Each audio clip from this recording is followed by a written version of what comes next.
Iya.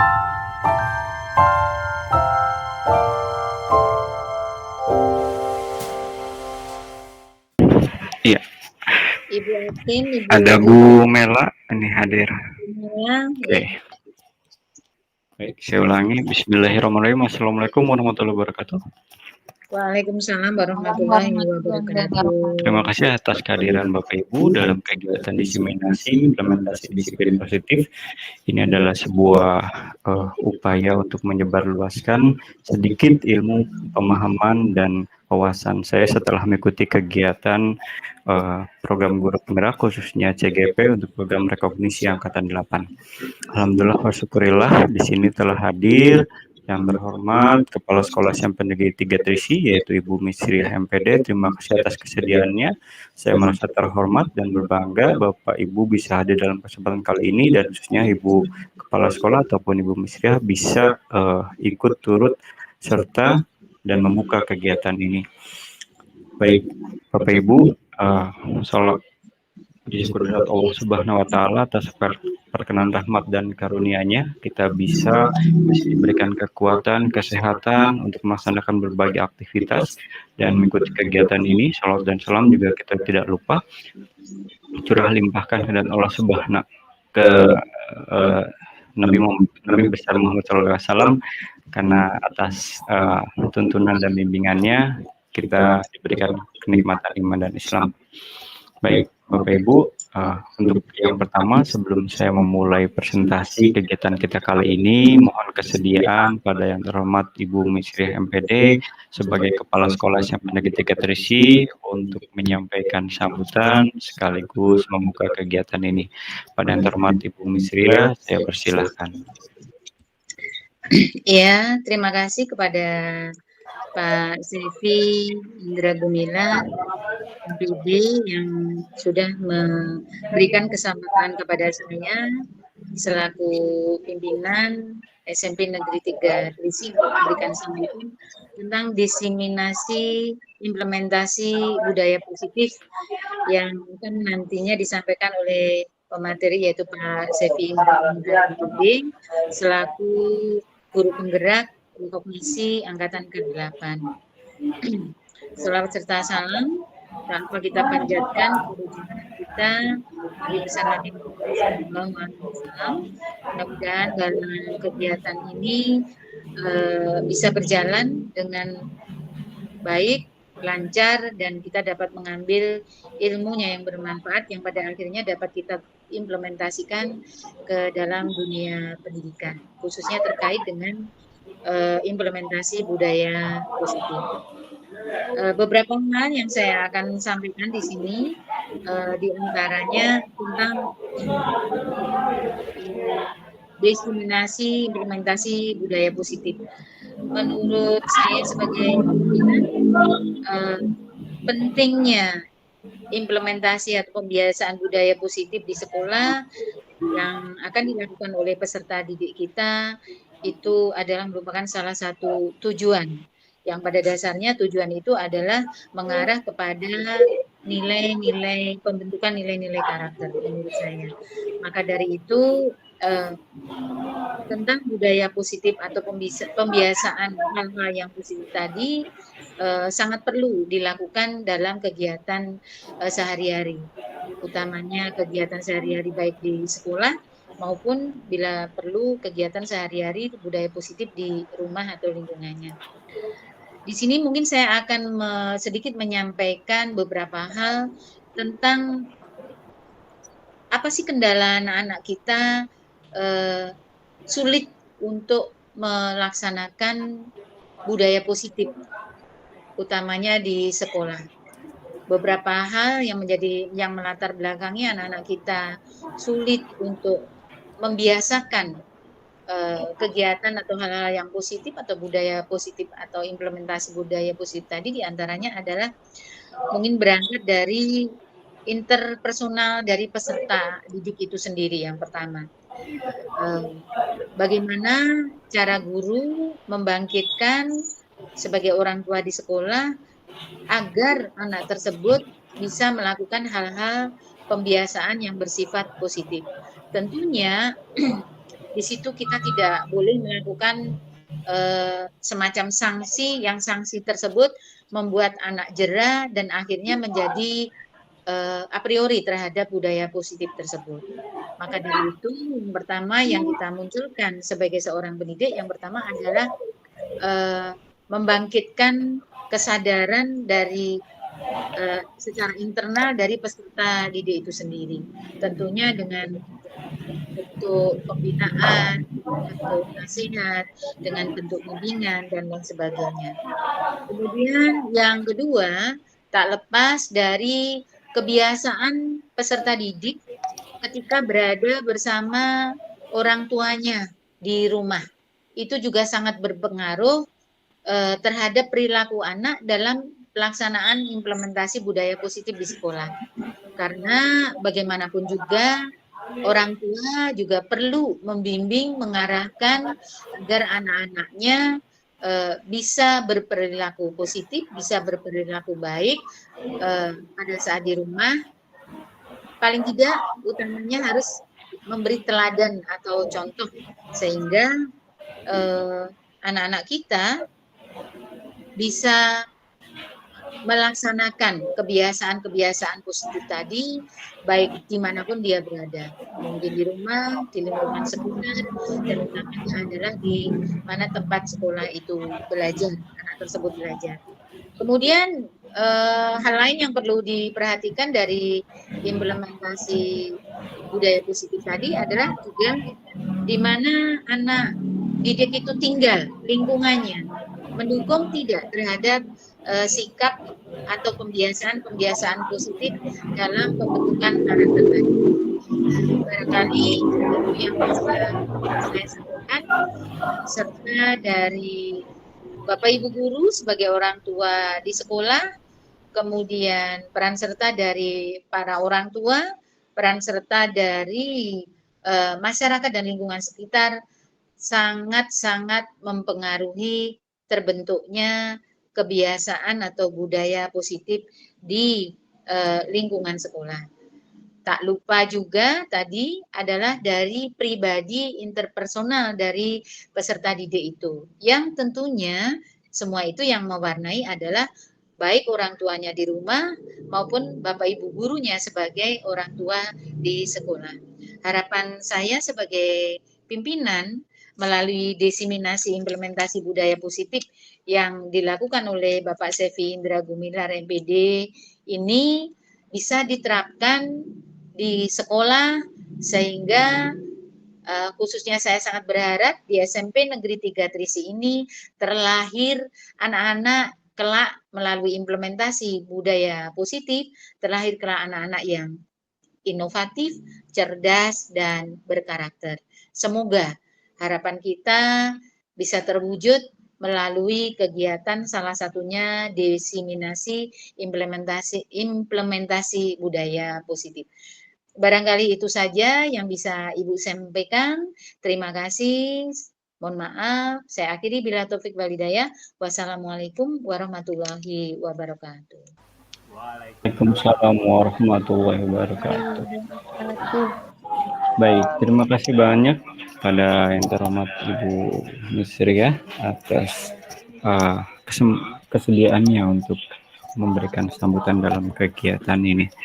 Sekali lagi sebuah kehormatan dan sebuah kebanggaan bagi saya, Bu, Ibu bisa hadir dalam kesempatan kali ini dan memberikan sambutan dan penguatan ya, khususnya tadi perihal pentingnya budaya positif di lingkungan sekolah, khususnya untuk menumbuh kembangkan karakter, menumbuh kembangkan akhlak terpuji dari siswa-siswi kita di SMP Negeri 3 Trisi, dan semoga bisa diimplementasikan dengan baik oleh seluruh Bapak dan Ibu guru.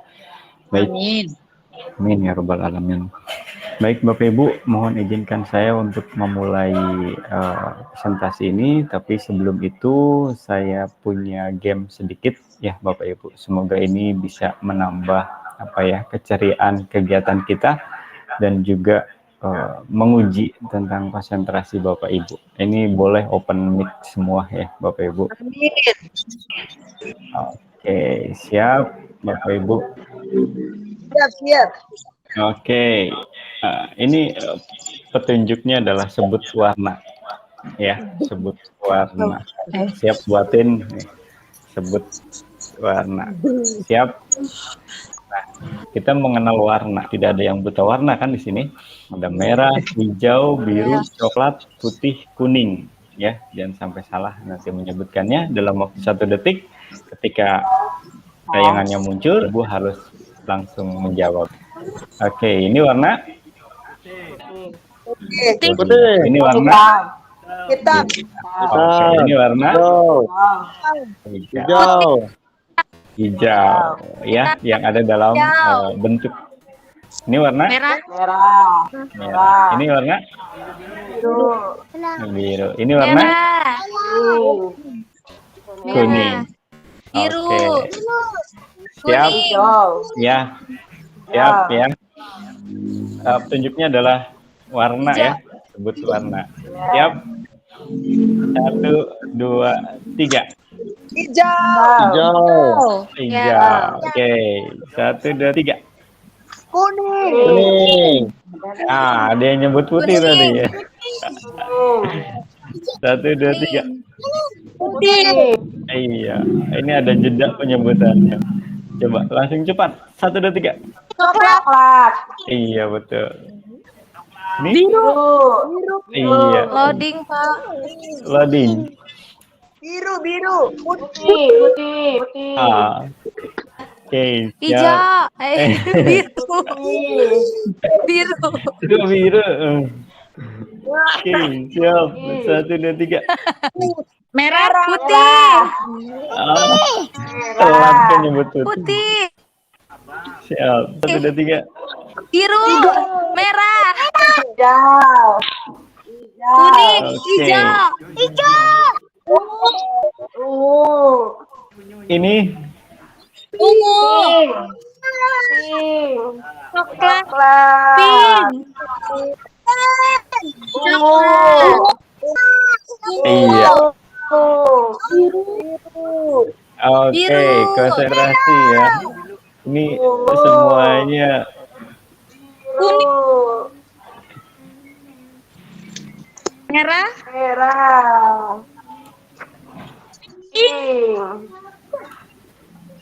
Oke, tepuk tangan untuk Bapak Ibu, luar biasa. Berarti konsentrasinya sudah fokus ya. Konsentrasinya sudah sepenuhnya mengikuti kegiatan ini. Saya ucapkan terima kasih Bapak Ibu, luar biasa.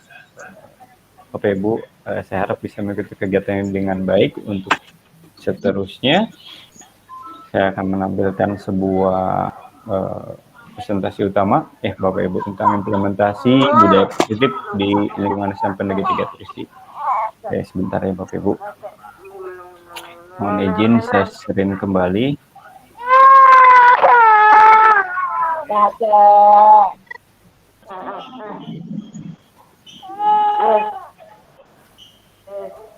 Baik Bapak Ibu, ini sebuah kegiatan yang sebetulnya tuntutan dari program guru penggerak. Nanti Bapak Ibu di sini yang sudah masuk dalam daftar seleksi ya, hasil seleksi guru penggerak yaitu Bu Mela, kemudian Bu Atin, dan kemudian Ibu Maya ya, kalau tidak salah Bu Pak Heri juga ya.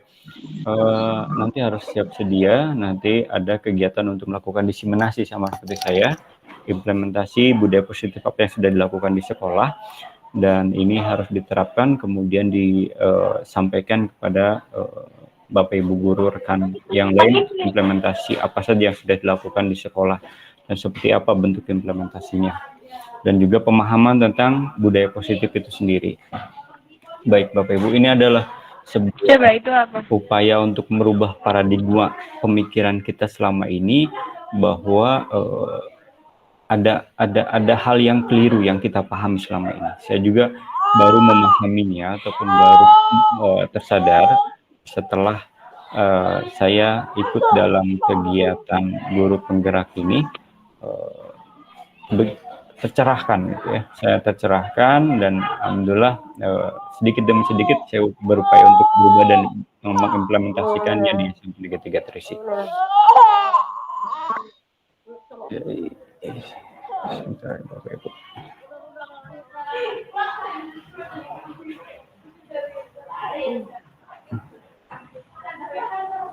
Bentar.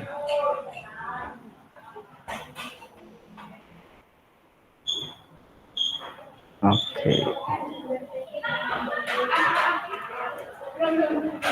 Oke, selama ini kita berpikir hukuman dapat mendisiplinkan anak.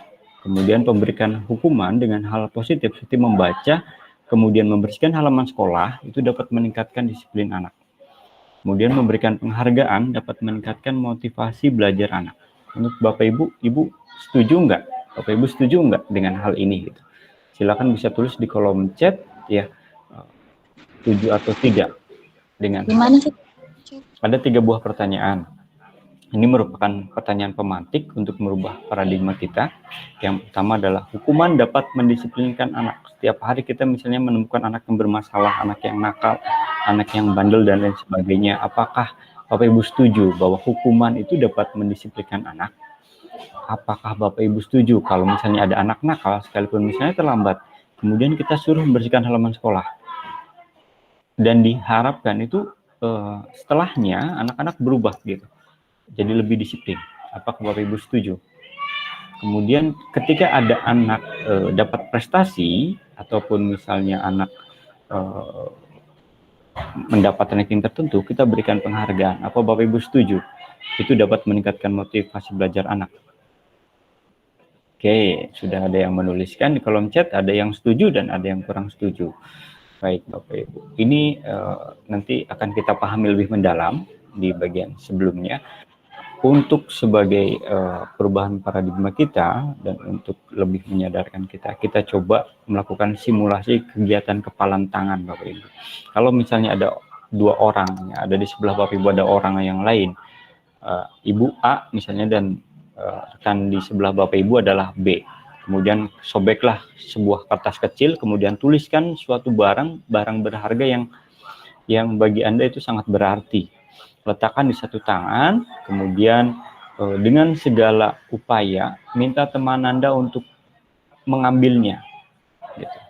Tapi Bapak Ibu dengan sekuat daya upaya juga mempertahankan barang berharga itu, karena itu merupakan benda yang berarti buat Bapak Ibu. Dengan membujuk, mengancam, merayu, menyuap, apa saja. Apakah Bapak Ibu akan membuka kepalan tangan itu?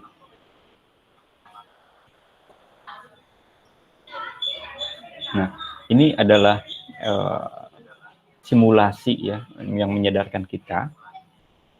Ini adalah sebuah pemahaman dasar, karena pada hakikatnya ya kita itu tidak bisa mengontrol orang lain. Ya. Ini adalah bagian dari paradigma teori kontrol, teori pilihan. Kita seakan-akan merasa bisa mengontrol murid, menyuruh murid melakukan apa saja. Ini adalah sebuah ilusi, sebuah pemikiran dalam benak alam sadar kita bahwa seakan-akan kita bisa membuat siswa melakukan sesuatu apa. Dan kritik juga atau membuat orang bersalah itu dapat menguatkan karakter. Ini juga sebuah ilusi bahwa penghargaan atau penguatan positif apapun itu efektif dan bermanfaat. Kemudian ini juga dipengaruhi ilusi bahwa setiap orang dewasa itu punya hak untuk memaksa anak-anak. Anak-anak tidak memiliki kuasa apa-apa. Harus nurut semuanya pada orang dewasa, pada kita. Ini adalah bagian perubahan paradigma kita. Ya. Selama ini saya berpikir seperti ini gitu, bahwa kita sebagai guru bisa mengontrol murid, kita memberikan kritik, membuat anak ketika salah itu di judgement salah, kemudian kita berikan sesuatu yang berharga, penghargaan, bisa membuat anak semakin termotivasi untuk belajar. Kemudian kita juga bisa memaksa anak dengan semau kita. Ini adalah hal yang membuat saya kemudian tersadar teori ini, gitu Bapak Ibu. Melalui tadi simulasi tadi dengan genggaman tangan tadi, karena pada hakikatnya orang lain tidak punya hak gitu, orang lain tidak punya kekuasaan apapun pada diri kita. Kita sepenuhnya melakukan sesuatu itu harus disadari karena kesadaran diri kita sendiri. Jadi dulu kita sangat dipengaruhi oleh teori stimulus respon, bahwa kita bisa mencoba mengubah orang agar berpandangan sama dengan kita. Kemudian setiap perilaku buruk itu dianggap sebuah kesalahan.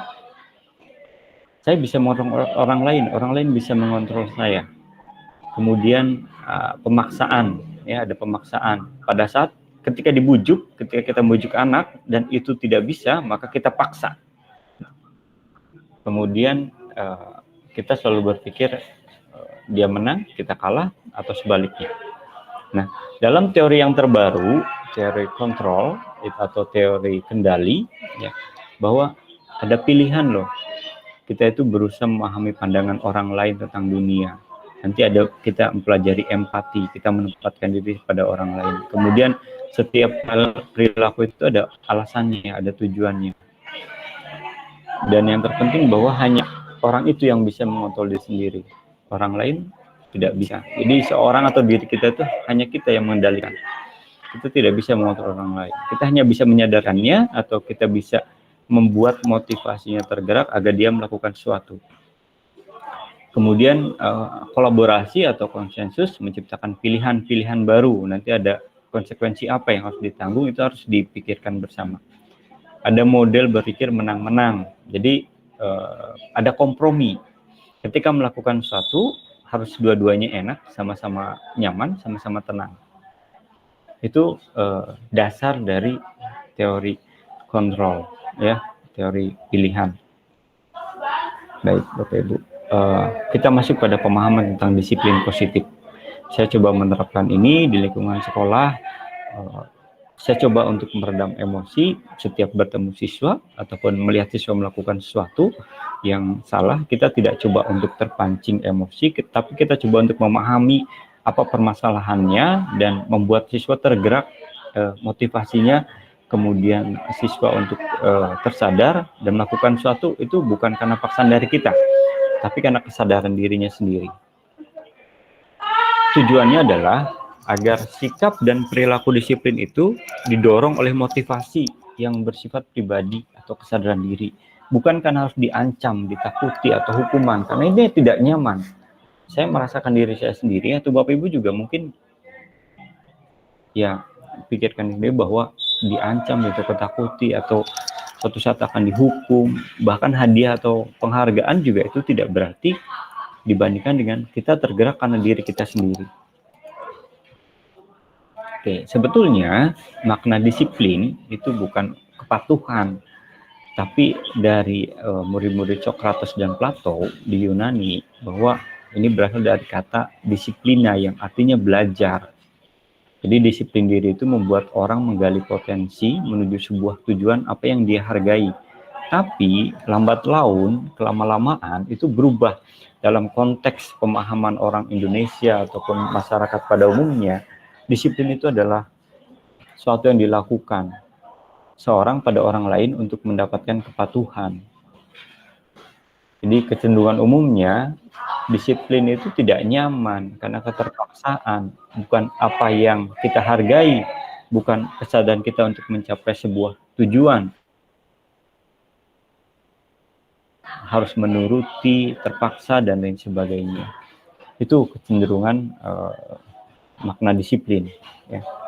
Nah, kita masuk kepada teori motivasi, hukuman, penghargaan, dan restitusi. Baik, Bapak Ibu. Sebetulnya secara dasar setiap perilaku manusia itu didasari oleh 3 motivasi. Ada yang disebut motivasi internal dan motivasi eksternal. Oke, motivasi eksternal itu dari luar, ya Bapak Ibu. Ini untuk menghindari ketidaknyamanan, hukuman. Ini didasari atas pertanyaan apa yang akan terjadi apabila saya tidak melakukannya. Itu motivasi eksternal yang ada di luar dirinya. Kemudian ada juga motivasi eksternal yang bersifat penghargaan. Gitu. Untuk mendapatkan suatu imbalan dari orang lain atau institusi, apa yang akan saya dapatkan apabila saya melakukannya. Ya. Itu motivasi eksternal juga, penghargaan. Yang pertama adalah hukuman, yang kedua adalah penghargaan atau apresiasi. Tapi yang paling penting adalah bagaimana kita menumbuhkan motivasi internal. Ini adalah tujuan disiplin positif. Saya melakukan itu untuk menghargai diri saya sendiri. Saya melakukan itu agar saya bisa menjadi orang seperti apa. Saya melakukan itu agar saya mendapatkan manfaat apa. Ini yang seharusnya kita bisa lakukan, bisa dorong pada siswa. Menghadirkan kesadaran siswa agar siswa bisa mendapatkan manfaat apa kalau melakukannya. Karena didasari atas pemikiran Ki Hajar Dewantara dalam buku Pemikiran, Konsepsi, Keteladanan, Sikap Merdeka, bahwa makna merdeka itu artinya tidak hanya terlepas dari perintah, tapi juga pandai buat memerintah diri sendiri. Artinya, tanpa harus orang lain menyuruh memerintah, maka kita juga harus berupaya untuk mendisiplinkan diri sendiri, harus tumbuh kesadaran diri sendiri. Baik, ini adalah ketika kita menghargai ataupun memberikan penghargaan, sebetulnya boleh-boleh saja menghargai penghargaan, tapi kita harus memahami bahwa penghargaan itu punya pengaruh yang pendek, tidak akan lama. Ketika diberi penghargaan, dia termotivasi. Ketika misalnya tidak diberi penghargaan, maka itu akan hilang. Ya, jadi hanya sebatas jangka waktu tertentu, tidak akan lama, tidak akan efektif, dan akan merusak hubungan ketika misalnya ada orang yang dapat penghargaan itu tapi yang lain tidak, dan kemudian menurunkan kualitas. Dia akan bagus kerjanya ataupun hasilnya ketika dia diberikan penghargaan saja. Ketika misalnya tidak, maka kualitasnya akan menurun dan sudah pasti akan mengurangi motivasi yang tadinya orang sudah tersadar dia dan kesadaran diri melakukan sesuatu, tapi kemudian karena adanya penghargaan itu akhirnya merusak motivasi intrinsiknya. Nah, Bapak Ibu, ini pemikiran dari Al-Fiqhon yang menyebutkan bahwa bahkan penghargaan itu sama dengan hukuman. Membujuk orang melakukan sesuatu dan karena imbalan tertentu. Nah, itu beberapa dampak dari pemberian penghargaan. Ini contoh pengakuan Bapak Ibu. Jadi walaupun tidak diberikan sesuatu, tapi dengan ucapan, dengan sikap kita, saya harap kita bisa menimbulkan pengakuan atau apresiasi pada siswa. Dengan penyebutan kemarin, saya perhatikan, gitu ya. Saya hargai, terima kasih untuk. Nah, ini adalah upaya-upaya positif, ya. Bagian dari disiplin positif untuk menimbulkan apresiasi, pengakuan atas apa yang dilakukan oleh siswa. Jadi tanpa harus memberikan sesuatu, tapi dengan kalimat-kalimat ini timbul motivasi positif pada siswa. Baik, ini perbedaan hukuman dan konsekuensi. Ada yang disebut hukuman, ada yang disebut konsekuensi. Hukuman itu sesuatu yang menyakitkan dianggapnya. Dan konsekuensi adalah sesuatu yang harus terjadi ketika misalnya kita melakukan sesuatu. Nanti ada perbedaannya. Nanti saya berikan contoh beberapa perilaku atau perbuatan sehingga bisa membedakan antara hukuman dan konsekuensi. Hukuman itu membuat anak sakit, baik fisik maupun hati. Dan kadang itu tidak hanya untuk jangka waktu pendek, tapi jangka waktu lama Bapak Ibu. Bahkan misalnya sampai orang dewasa, sampai sudah kakek-kakek dia ingat, oh pernah dihukum Pak Anu gitu ya, diketok, ditempeleng, di Anu gitu ya, dia bakalan ingat terus gitu. Kemudian anak itu benci kedisiplinan jadinya karena hukuman. Kemudian itu sifatnya memaksa, mendorong anak untuk menyakiti dirinya sendiri. Itu konsep diri yang buruk. Kemudian anak belajar untuk menyembunyikan kesalahan, jadinya sembunyi-sembunyi, tidak jujur. Kemudian kecenderungan secara psikologis muncul rasa marah, bersalah, dipermalukan, merasa tidak dihargai. Itu hukuman. Ya. Nanti ada juga konsekuensi, bahwa konsekuensi juga sama sebetulnya, tapi lebih baik daripada hukuman. Nanti ada yang namanya restitusi. Upaya anak untuk menyadari kesalahannya, kemudian menggantikan kesalahan itu dengan perbuatan baik yang lain.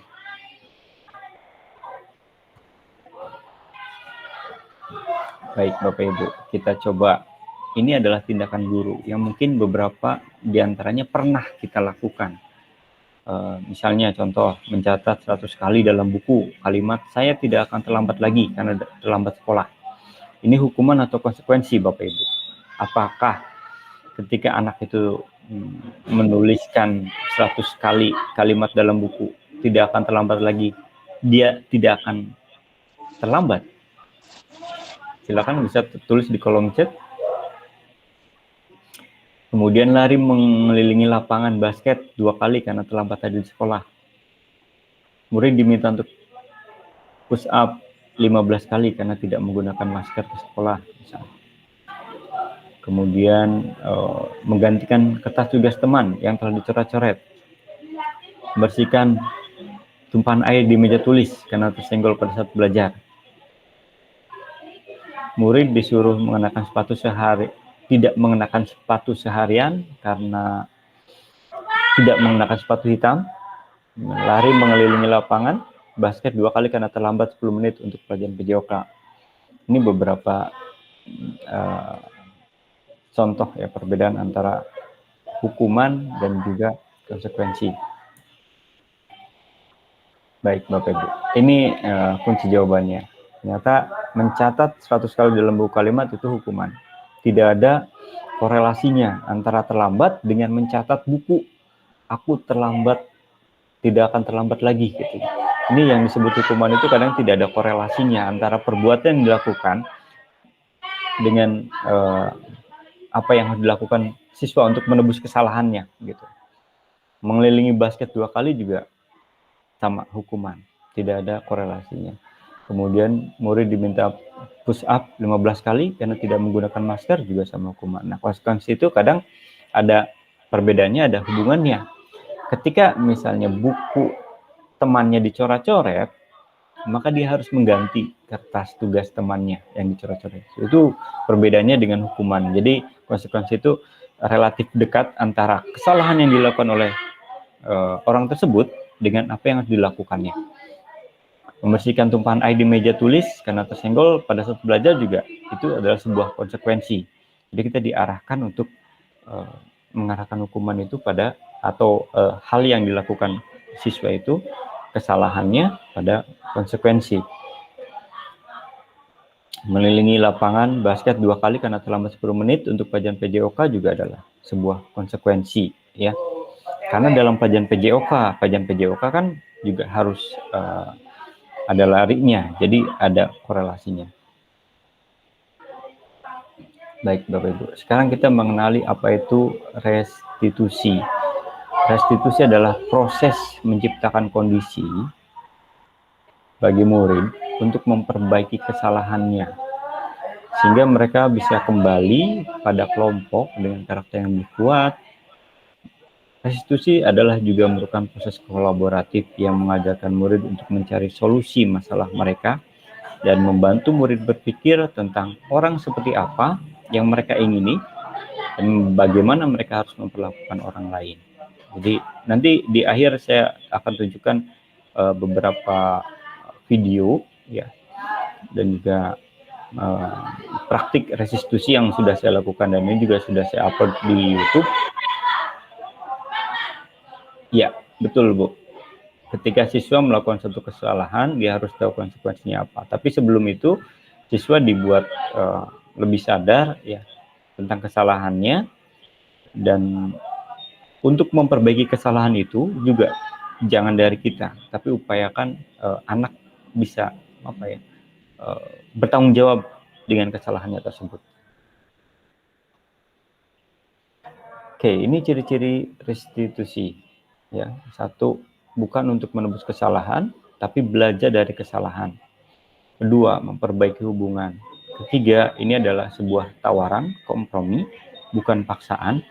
Dan restitusi itu untuk melihat ke dalam diri siswa, mencari kebutuhan dasar yang mendasari tindakan. Kadang-kadang kita lihat siswa itu melakukan sesuatu itu karena beberapa kebutuhan dasar ya. Ada kebutuhan dasar itu ada kebutuhan diperhatikan, kebutuhan karena kebebasan, kebutuhan karena hal yang menyenangkan, kebutuhan dasar dicintai, diperhatikan dan lain sebagainya. Ya, ada berbagai kebutuhan dasar. Jadi kita gali apa latar belakang kesalahannya.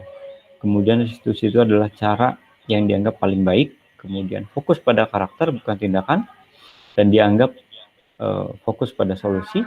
Kemudian restitusi membalikkan murid yang berbuat salah pada kelompoknya.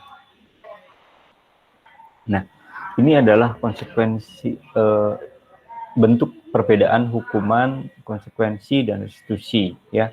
Tadi sudah disampaikan antara hukuman dan restitusi, konsekuensi, dan sekarang adalah restitusi.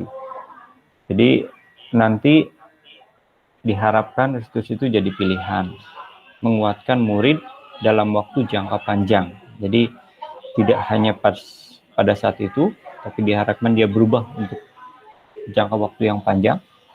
Kemudian ada penggantian, artinya penggantian bukan berarti dia digantikan dengan suatu barang atau apa, tapi yang korban itu apa ya, yang dikenai suatu perbuatan yang tidak menyenangkannya mendapatkan apa ya, mendapatkan sebuah kenyamanan pengganti gitu ya.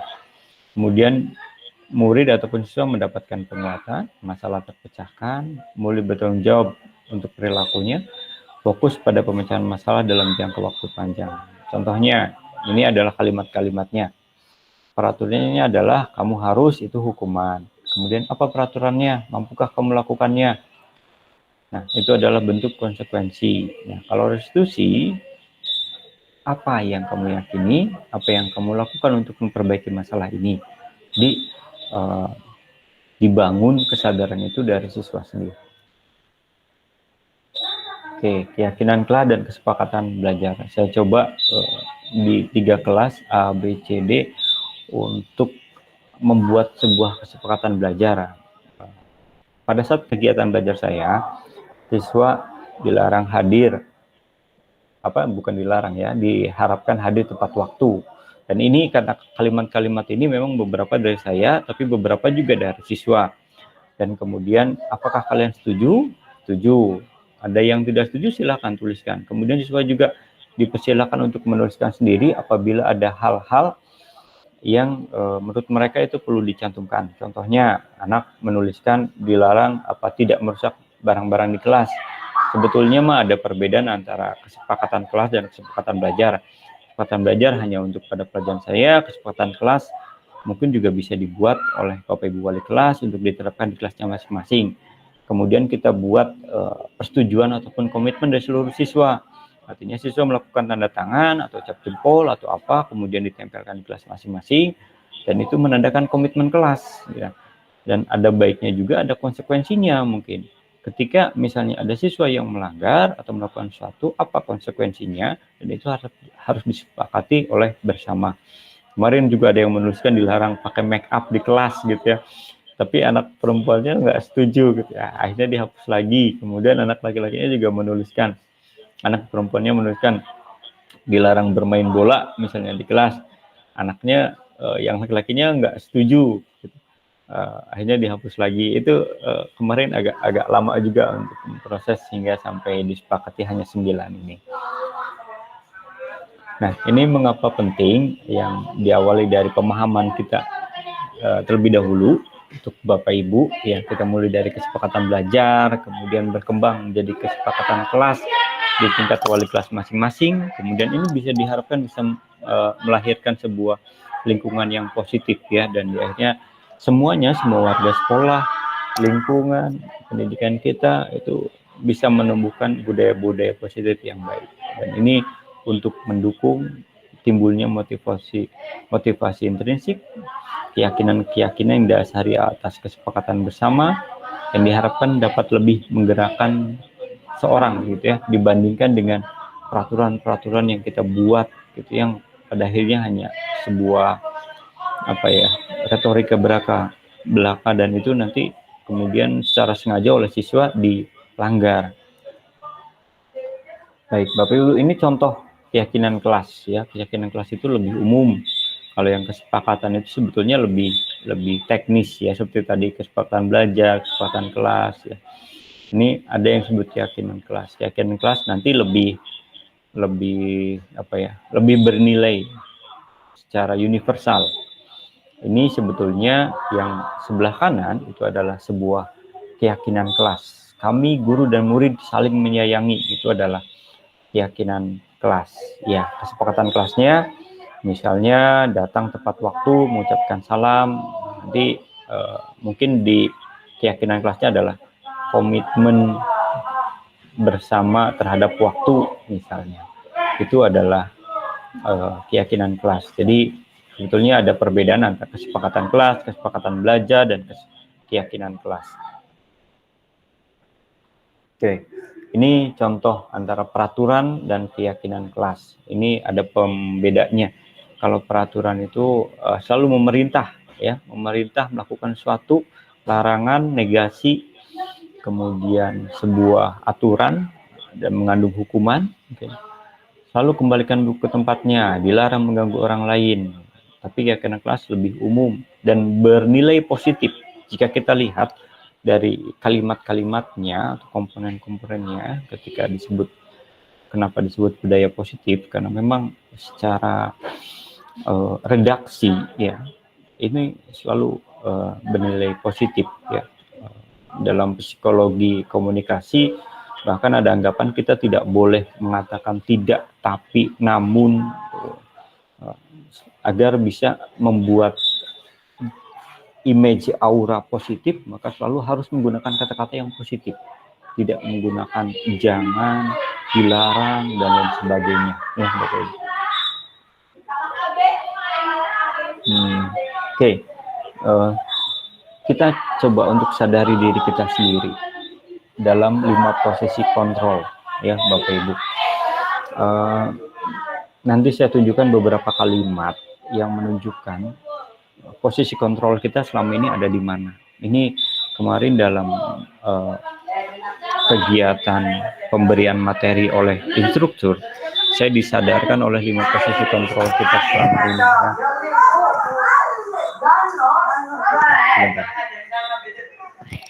Oke, saya menuliskan perasaan dan harapan di kelas 9A, 9B, dan 9C. Ada banyak harapan siswa terhadap kegiatan pendidikan kita Bapak Ibu, tentang kegiatan belajar mengajar di kelas, tentang harapan mereka ketika lulus, dan juga tentang karakter guru yang diinginkan seperti apa, bentuk interaksi antara siswa dan guru seperti apa. Itu ada banyak harapan-harapan dari siswa ketika misalnya siswa diminta secara langsung untuk mengungkapkannya.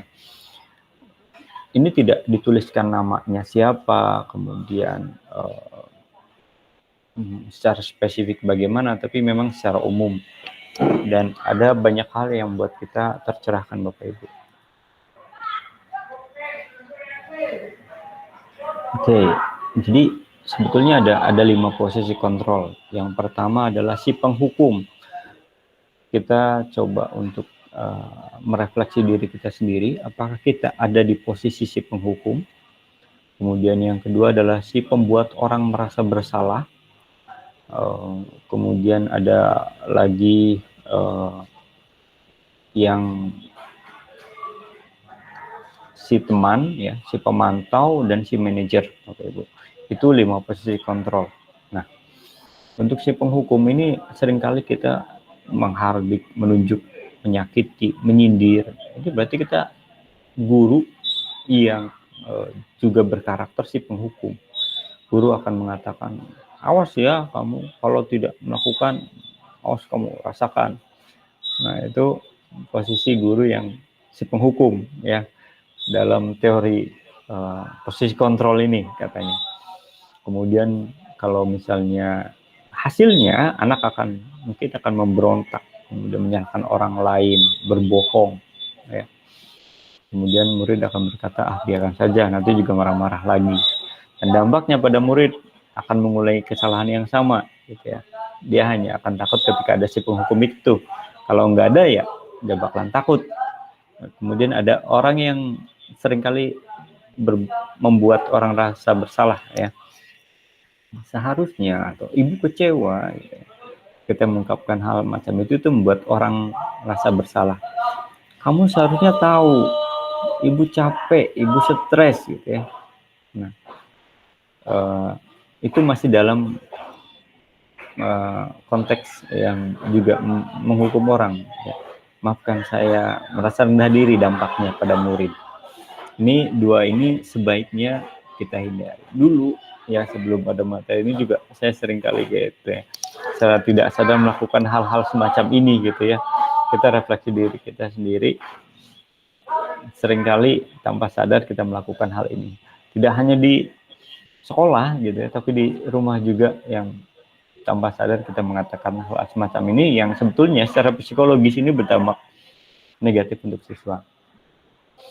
Ada yang sebagai teman ya, buatan alasan ayolah, tapi ini juga seringkali dianggap kurang baik ya, karena siswa tidak menunjukkan apa ya, menjadikan kita berwibawa pada siswa gitu ya, dianggapnya lemah, bahkan dianggapnya kita bergantung dan tidak bisa mandiri, karena kita sebetulnya bukan teman, bukan relasi siswa caranya, tapi kita sebagai fasilitator, pendidik gitu ya. Murid meletakkan guru sebagai orang yang sangat penting dalam dunia berkualitas. Ayolah, lakukan ini demi ibu. Masa kamu tidak mau? Ingat, ibu pernah bantu. Kalau ada kata-kata semacam ini ataupun buatkan alasan-alasan lain dan sebagainya, ini menunjukkan bahwa guru itu dalam posisi teman. Ada si pemantau. Nah, ini agak tegas ya. Apa aturannya? Kemudian menyisihkan diri bila diawasi, kemudian murid meletakkan guru dalam posisi peraturan. Berapa banyak bintang yang harus saya peroleh, berapa halaman yang harus saya tulis. Ini menitik beratkan sanksi atau hadiah. Ya. Kemudian yang diharapkan dalam posisi Bapak Ibu sekarang ataupun ke depannya adalah dalam posisi manajer. Bapak Ibu ketika misalnya melakukan kesalahan, kita upayakan kita sebagai manajer. Apa yang bisa kamu perbaiki untuk menyelesaikan masalah ini? Menguatkan siswa, kemudian bagaimana cara memperbaikinya kalau misalnya kamu merasa kamu sudah melakukan kesalahan, membuat siswa tersadar, terbangun motivasi dirinya. Oke, Bapak Ibu. Ini beberapa contoh kalimat. Saya kecewa sekali dengan kamu. Kamu tidak pernah melakukannya. Ayolah, Ibu Bapak, apakah kamu mau dapatkan stiker bintang hari ini? Bagaimana kamu bisa menyelesaikan masalah ini? Kamu selalu yang paling terakhir, kamu paling kata-kata semacam ini dalam posisi apa? Ada yang bisa menuliskan di kolom chat? Belum ada yang tampil? Oke. Yang tidak ada kata kuncinya atau ada kunci jawabannya. Oke, ini adalah kunci jawabannya. Ketika misalnya ada yang menyatakan saya kecewa sekali dengan kamu, itu membuat orang merasa bersalah. Kamu tidak pernah melakukan ini penghukum. Ayolah, lakukan demi Bapak, ini teman. Kemudian apakah kamu mendapatkan stiker bintang hari ini? Itu pemantau. Kemudian bagaimana kamu bisa menyelesaikan masalah ini? Ini manajer. Ini yang diharapkan. Kamu selalu yang paling terakhir, ini penghukum Bapak Ibu. Baik, ini adalah praktik segitiga restitusi. Ini sebetulnya di kelas 9A kemarin ya. Kebetulan saya sedang mengajar Bapak Ibu. Tiba-tiba ada anak yang datang terlambat. Ini, namanya saya lupa ya, 9A. Ada 3 orang datang terlambat. Kemudian ada teman-temannya yang mengatakan, kamu bau rokok katanya. Kemudian saya panggil anaknya satu persatu. Oh ya Akbar, panggil anaknya satu persatu. Kamu dulu. Memang salah satu kelemahan segitiga restitusi tidak bisa dilakukan untuk untuk individu yang banyak gitu, publik. Tapi ini sebuah pendekatan personal, satu persatu memang. Panggil, kemudian lakukan tahapan segitiga restitusi. dari mana, apa pengantar dulu, kemudian apa yang sudah kamu lakukan. Awalnya tidak jujur ya, kemudian digali, saya takut diapa-apain Pak. Enggak, kamu nggak diapa-apain, kamu kan ngobrol aja dengan saya segala macam. Dibangun kesadarannya. Saya nggak tahu dampaknya ya, saya memang belum melakukan penelitian untuk dampaknya setelah ini, tapi dari satu persatu akhirnya di dialog terakhir mereka menyadari kesalahannya dan mereka mengakui mereka merokok di WC, dan saya minta mereka untuk tidak lagi melakukan hal yang sama karena dampaknya banyak, dampaknya besar untuk diri kamu sendiri dan lain sebagainya, dalam posisi mereka sebagai siswa di umur yang masih belia gitu ya. Ini pada saat itu di kelas 9A. Baik, ini tahapan segitiga restitusi. Ada 3 tahapan. Yang pertama adalah menstabilkan identitas, yang kedua menanyakan validasi kebutuhan, kemudian yang terakhir adalah menanyakan keyakinan. Yang pertama, kita sadarkan dulu bahwa setiap orang itu pasti melakukan kesalahan, tidak ada yang sempurna. Kamu bukan satu-satunya orang yang pernah melakukan ini. Kamu bisa belajar dari kesalahan. Kamu rajin, kamu punya potensi dan lain sebagainya. Kemudian ada validasi kebutuhan. Kenapa sih kamu melakukan itu? Ada cara yang lebih efektif untuk mendapatkan yang kamu butuhkan? Bagaimana cara mengatasinya? Nah, kemudian untuk yang terakhir adalah nilai-nilai apa yang sudah disepakati, yang sebaiknya, nilai baiknya apa gitu ya. Kemudian kamu ingin jadi seperti apa nanti, apa yang akan kamu lakukan untuk jadi orang baik itu gitu ya. Kemudian bagaimana cara kita bisa memperbaiki ini untuk kedepannya seperti apa. Nah, ini yang disebut segitiga restitusi. Baik, ini contoh beberapa kalimat ya untuk langkah pertama, yaitu menstabilkan identitas. Ini sama, ini anak yang kedua yang merokok di kelas 9A ya. Lupa lagi tadi namanya. Bu Mela yang ingatkan kan. Si Dian ya, bukan, topik ya, topik. Saya coba obrolin juga ya dengan langkah segitiga restitusi ini. Berbuat salah itu manusiawi, tidak ada manusia yang sempurna. Bapak juga pernah buat kesalahan. Kita bisa menyelesaikan masalah ini, kemudian kita tidak menyalahkan siapa-siapa sebetulnya. Jadi membuat siswa tidak menyalahkan diri sendiri ya. Ini langkah yang kedua, stabilkan identitas. Oke. Kamu pasti punya alasan kenapa kamu lakukannya. Apa itu penting buat kamu? Kamu harus belajar menggunakan cara lain. Kamu bisa melakukannya dan lebih baik lagi besok. Ya, bantu murid untuk mengenali kebutuhan dasar yang dipenuhi ketika melakukan kesalahan. Jadi kebutuhan manusia itu ada kebutuhan pada kekuatan, kebebasan, cinta dan perhatian, kesenangan. Oke, ini adalah langkah ketiga sebetulnya ya, bukan langkah kedua, menanyakan keyakinan. Apa kesepakatannya? Apa konsekuensinya? Apa nilai-nilai yang ideal itu seperti apa? Kamu ingin jadi apa?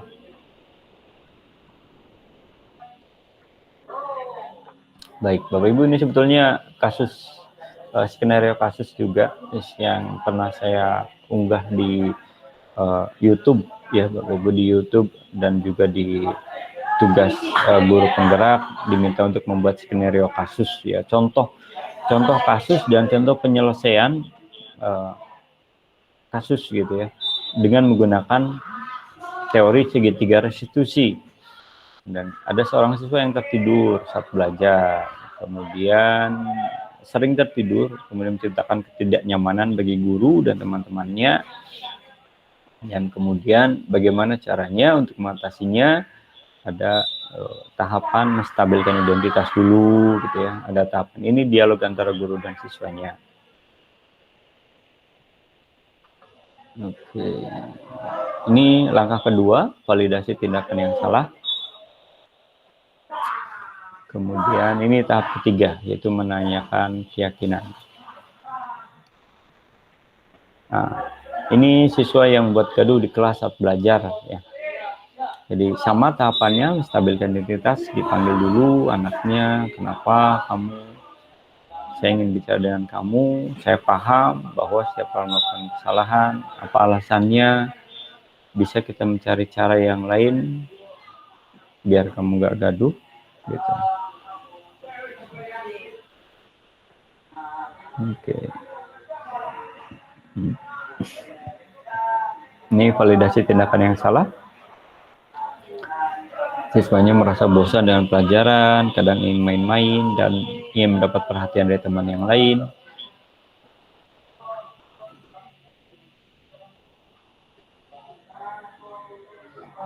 Oke, jadi pada prinsipnya segitiga restitusi itu konsekuensi apa yang akan dilakukan siswa dan juga jalan keluarnya itu tidak ditentukan oleh kita. Kita hanya mengarahkan saja dan upayakan siswa menggali sendiri konsekuensi apa yang akan dia lakukan dan perbaikan apa yang akan dia lakukan untuk bisa menyelesaikan masalah itu.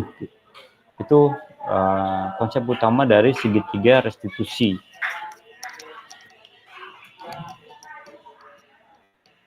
Oke, Bapak Ibu, untuk ini contoh praktik kegiatan segitiga restitusi yang saya lakukan sudah diunggah di YouTube ataupun Google Drive. Nanti Bapak Ibu bisa lihat. Saya coba masukkan ininya ya, linknya. Link baik Bapak Ibu. Nah, kita sudah mendekati slide terakhir ya. Ini refleksi saya Bapak Ibu. Ini refleksi saya bahwa setelah saya mempelajari materi disiplin positif ini memberikan wawasan yang mendalam tentang pendekatan yang lebih humanis gitu ya, lebih beradab dan dan fokus pada pembelajaran menghadapi perilaku siswa. Kemudian saya juga tersadar pentingnya komunikasi terbuka dan pengertian dalam membentuk hubungan yang positif antara guru dan siswa dan melibatkan siswa dalam menentukan tujuan belajar mereka. Meningkatkan keterlibatan dan tanggung jawab mereka terhadap pembelajaran. Kemudian ini juga memberikan pemahaman pada saya tentang praktik segitiga restitusi yang membantu mengajarkan siswa tentang tanggung jawab, empati, bagaimana menyelesaikan konflik, menciptakan lingkungan yang aman dan mendukung di kelas. Kemudian hal ini juga memperkaya pemahaman saya tentang bagaimana menciptakan lingkungan belajar yang lebih menumbuhkan holistik siswa ya. Dan diharapkan ini bisa menginspirasi rekan-rekan guru yang lain untuk mencapai pendidikan yang lebih baik. Oke. Kemudian dalam evaluasi dan sarannya, ini diharapkan kita ataupun dalam hal ini saya juga bisa melakukan kemitraan, tidak hanya dengan Bapak Ibu guru di sini, tapi juga dengan orang tua, wali siswa.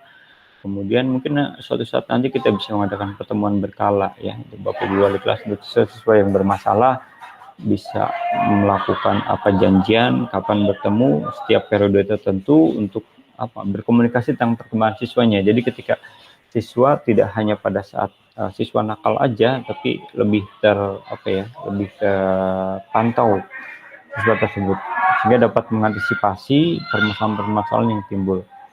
Kemudian saya mendorong kita semua bisa mendapatkan kesepakatan belajar untuk Bapak Ibu guru ya, minimal dalam pelajarannya masing-masing atau misalnya sebagai wali kelas di kelasnya masing-masing ya. Kemudian minta siswa juga untuk memberikan masukan, kemudian juga ada konsekuensi ataupun ada bukan hukuman ya, tapi konsekuensi akan mereka terima apabila mereka melanggar. Lalu dalam praktik restitusi sebaiknya kita mengadopsi pendekatan yang lebih proaktif, mengidentifikasi potensi konflik dan masalah interpersonal di antar siswa. Kemudian kita diharapkan bisa merancang pembelajaran yang mendorong kolaborasi, empati, dan komunikasi yang lebih positif antar siswa. Kemudian juga ada refleksi berkala di kelas, ya, membahas tentang berbagai macam permasalahan. Diharapkan ini bisa mengintegrasikan nilai-nilai positif lebih dalam lagi, Bapak Ibu. Kemudian diharapkan kita semua juga terus meningkatkan pengetahuan, wawasan, pengalaman kita, keterampilan kita melalui berbagai pelatihan ataupun workshop terbaru tentang disiplin positif. Jujur saja, pemahaman wawasan saya juga masih kurang, ya Bapak Ibu. Ada banyak hal yang belum bisa saya gali ataupun saya terapkan, implementasikan di sekolah ini, dan tapi minimal sedikitnya atau sedikit atau banyak ya pada Bapak Ibu, moga hal ini bisa turut memberikan pencerahan pada Bapak Ibu sehingga kita bisa membangun kesadaran bersama secara kolektif untuk kemajuan sekolah ini, Bapak Ibu. Baik, itu akhir dari paparan saya, dan saya ucapkan terima kasih banyak Bapak Ibu atas kehadirannya, atas kontribusinya, atas kesediaan Bapak Ibu untuk hadir pada kesempatan kali ini. Ya, ada yang mau ditanyakan Bapak Ibu perihal apa yang sudah saya sampaikan tadi sebelum kita masuk pada pengundian, ya. Ada tiga orang yang sampai saat ini bisa hadir di sini sampai akhir, dan nanti saya berikan apresiasi lah, ya, apresiasi, tapi tidak banyak, maksudnya tidak semuanya dapat, tapi hanya 3 orang karena keterbatasan.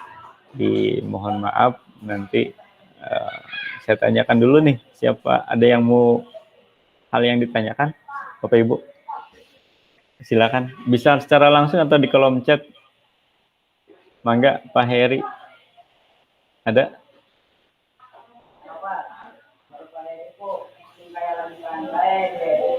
Saya tuliskan dulu ya.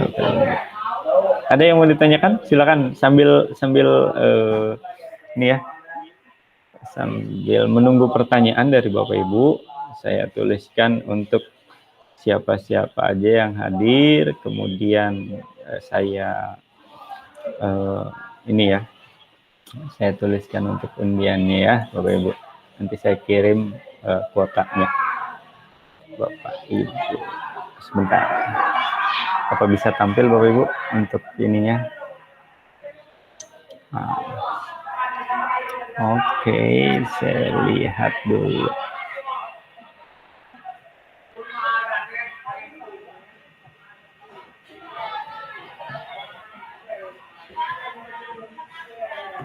Enggak, jika ada yang mau ditanyakan Bapak Ibu.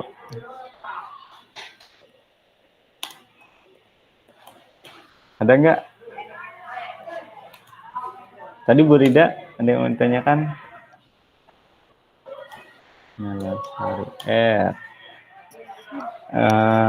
Irfan. Saya yang bertanya, Pak. Mangga. Dari teori yang tadi disebutkan ya, antara konsekuensi dengan hukuman, apakah di SMP Negeri 3 Terisi teori yang tadi itu menurut saya bagus sekali, bisa diterapkan gitu. Itu aja, Pak. Apakah bisa diterapkan? Oh, bisa Bu, bisa Bu. Insya Allah bisa. Tapi saya sendiri pun karena baru mencoba beberapa hal, misalnya tadi segitiga restitusi ya, kemudian apabila ada baru sebatas di kelas saya pada saat pembelajaran saya dan juga kesepakatan belajar aja, itu hal-hal yang baru saya terapkan, dan alhamdulillah selama ini saya tidak memberikan. Nanti sebetulnya ada materi lain yang namanya pembelajaran sosial emosional, di mana kita diharapkan bisa mengendalikan emosi dan perasaan kita ketika menghadapi siswa-siswa yang galak atau siswa-siswa yang bermasalah gitu ya, agar tidak terpancing emosinya. Ada banyak kasus Bapak Ibu yang diharapkan jangan sampai terjadi di sekolah kita. Misalnya ada penanganan siswa yang bermasalah, kita sampai melakukan pemukulan, kemudian akhirnya sama orang tuanya dipermasalahkan ya. Kemarin juga kita dengar kasus di Kalimantan atau di mana guru yang diketepel oleh orang tua siswa ya, karena itu salah satunya sebagai bentuk penanganan yang salah gitu pada siswa yang bermasalah. Kalau misalnya siswanya tidak terima atau orang tuanya tidak terima, kemudian jadi kita bukan tidak berlindung di payung hukum, memang sih kita perlu perlindungan secara hukum, tapi juga kita juga bisa mengantisipasi secara emosi, secara etika, agar tidak terjerumus terhadap permasalahan-permasalahan semacam itu gitu. Salah satu bentuknya adalah upaya dialogis komunikatif secara positif antara kita dengan siswa. Tidak melakukan penghukuman secara frontal, tidak melakukan teror psikologis sehingga membuat siswa merasa bersalah, merasa minder, merasa terjudgment gitu ya. Tapi lebih diupayakan membangun kesadaran secara pribadi agar mereka tergerak untuk melakukan sesuatu yang lebih baik. Gitu. Itu maksud saya Bapak Ibu. Ya, untuk Bu Rida, mangga Bu. Saya harapkan Bapak Ibu di sini semuanya, gitu ya, siapapun itu, mangga mulai diterapkan upaya untuk lebih komunikasi dengan siswa, tidak terpancing emosi, berdialog, lebih menggali kesadaran, motivasi secara intrinsik Bapak Ibu. Oke, apa sudah bisa paparan saya bisa diterima atau cukup jelas Bu Vina? Bu Vina ngacung ya? Mangga Bu. Bu Vina. Mas Epi kepencet, bisa lanjut ke pertanyaan selanjutnya. Iya. Pencet lagi aja Bu tangannya biar bisa turun. Maya Ika. Berarti Pak Sepi. Ya. Berarti kita sebagai seorang guru harus memiliki kesabaran dan emosi yang stabil mungkin ya. Iya betul Bu, betul. Nanti ya sebetulnya ketika kita marah ataupun ketika kesel, kita jangan menghadapi itu dulu gitu, tapi kita tenangkan kita dulu. Tarik napas dalam-dalam, pejamkan mata, jangan dulu pikirkan itu. Setiap kali kita marah terhadap siswa, upayakan tenang atau jangan hadapi, biar orang lain yang hadapilah.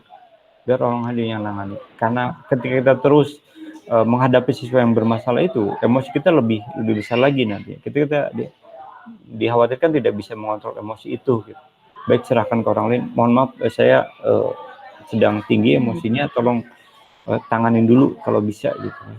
Jadi itu, atau lebih baik kita catat dulu anaknya. Ketika misalnya emosi kita sudah stabil, sudah tenang, kita panggil anaknya baik-baik agar anak itu menyadari kesalahannya, kemudian memperbaiki dirinya. Oh, ada lagi Bu? Nggak ada. Ini namanya sudah lengkap, ini Bu Rida, ada Bu Mela, ada Pak Irfan, ada Pak Dadang, ada Pak Heri, ada Bu Suryatin, ada Bu Atania, ada Bu Ani, ada Bu Maya, ada. Jadi sekitar ada Pak Sepi, nama saya nggak ada. Vina tuh kan. Iya sabar ya Miss. Iya.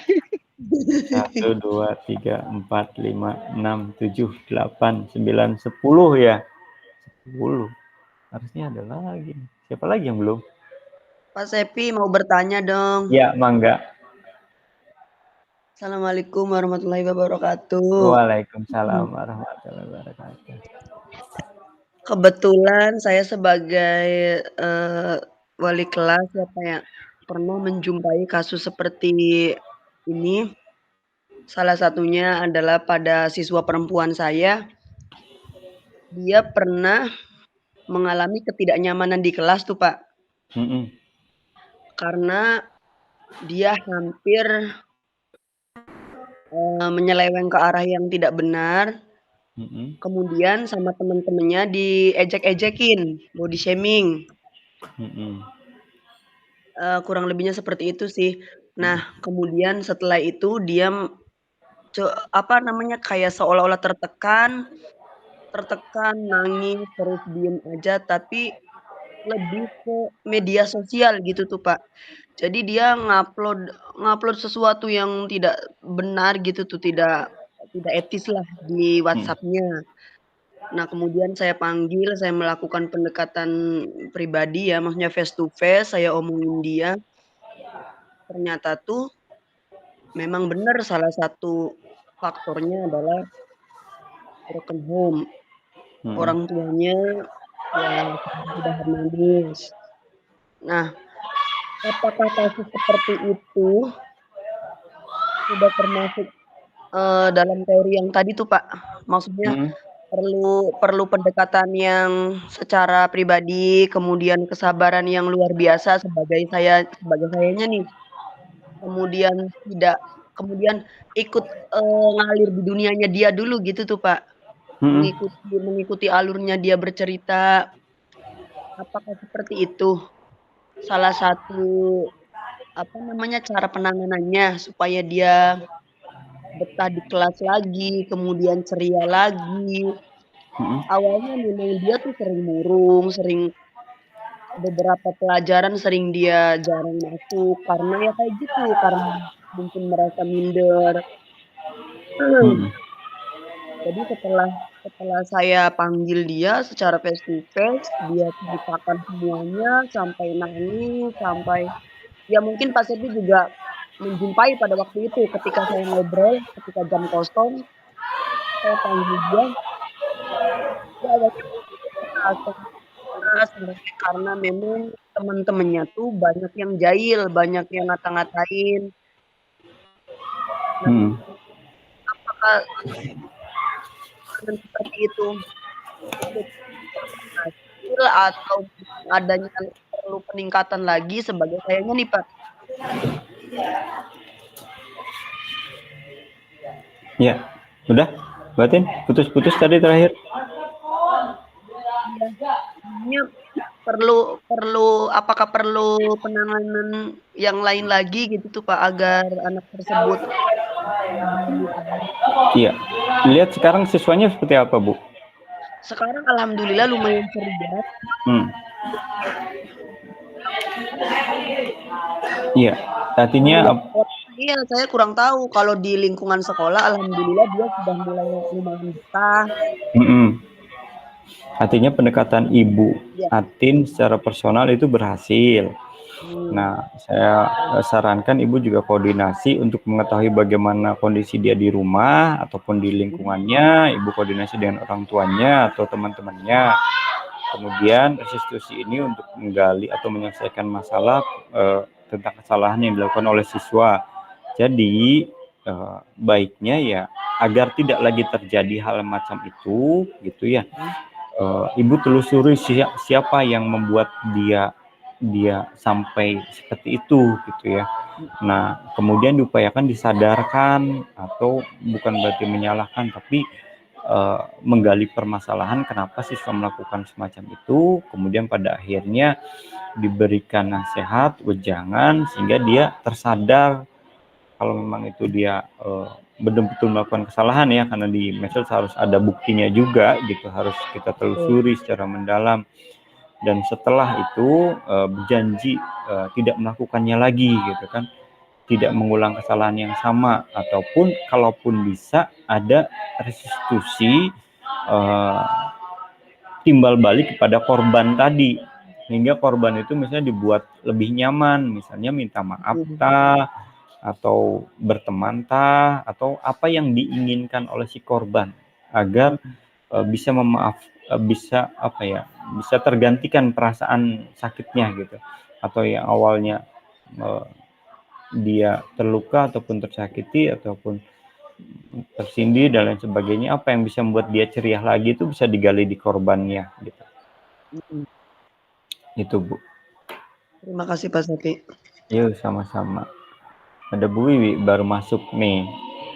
Saya mateni tangannya kira Pak diklik lagi tah? Iya, diklik lagi tangannya, Bu. Iya, ini sarana latihan juga ya, Bu ya. Bu Mela, Pak Irfan. Ini biar nanti terbiasa ya. Ngisi ini, kemudian ada sebenarnya ngisi Jamboard. Nanti ya ngasih klik. Ternyata grogi juga ngomong Gitu.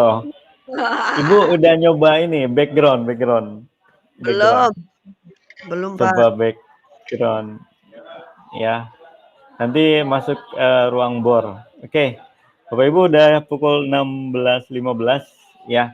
Kita undi aja langsung nih ya. Siap. Oke, saya klik nih ya. Ada sekitar 10 orang nih.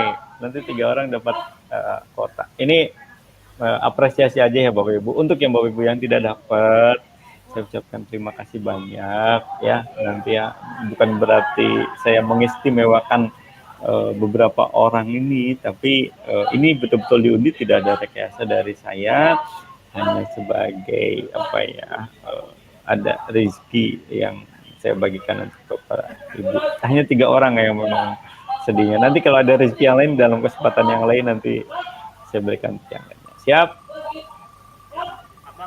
Abang. Ada. Iya.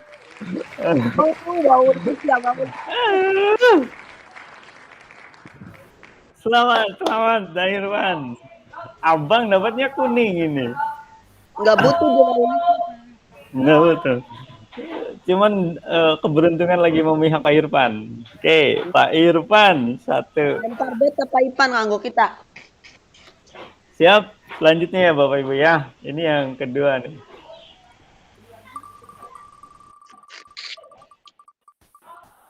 Merah.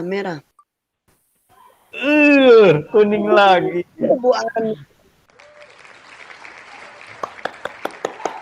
Selamat Bu Ani, Pak Irfan. Mantap. Siapa lagi nih? Satu lagi nih.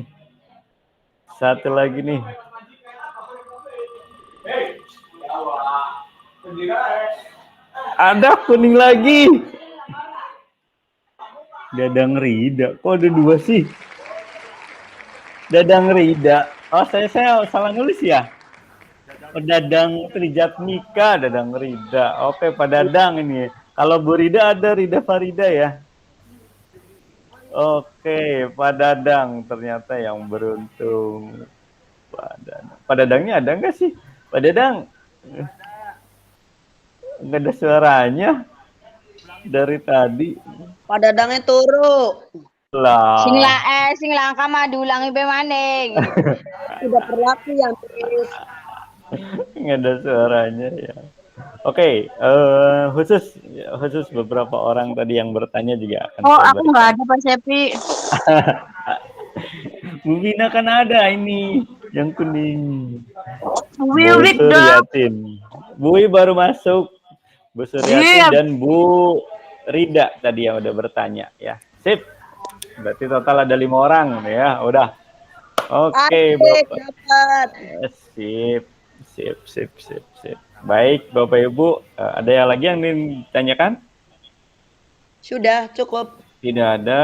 Saya ucapkan terima kasih banyak jazakallahu khairan hasiran atas kehadiran Bapak Ibu dalam kesempatan acara kali ini. Saya mohon maaf apabila ada banyak kekurangan ataupun kesalahan dari saya. Anggap ini adalah titik hal yang saya miliki dan ingin saya bagikan Bapak Ibu. Sedikit apapun itu saya ingin berbagi dalam kesempatan kali ini dan semoga ini bisa memberikan manfaat ataupun pencerahan walau sedikit untuk Bapak Ibu ya, khususnya untuk kemajuan sekolah kita. Amin. Amin. Ada Pak Dadangnya. Baru datang, Bos. Lah, dapat undian.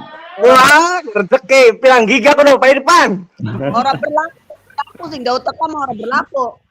Anak batin saya belum bisa buka loudspeaker. Oh, Bisa bohong, Pak, dengan kita sih oli beli ini kuota oke. Kita bagi orang aja. Pan, oli beli kuota. Oli, voter. Airi matu kuning kita be. tuh kan. Ngomong Oke. gendis batinku. Sip. Saya kirim segera ya setelah ini. Oke.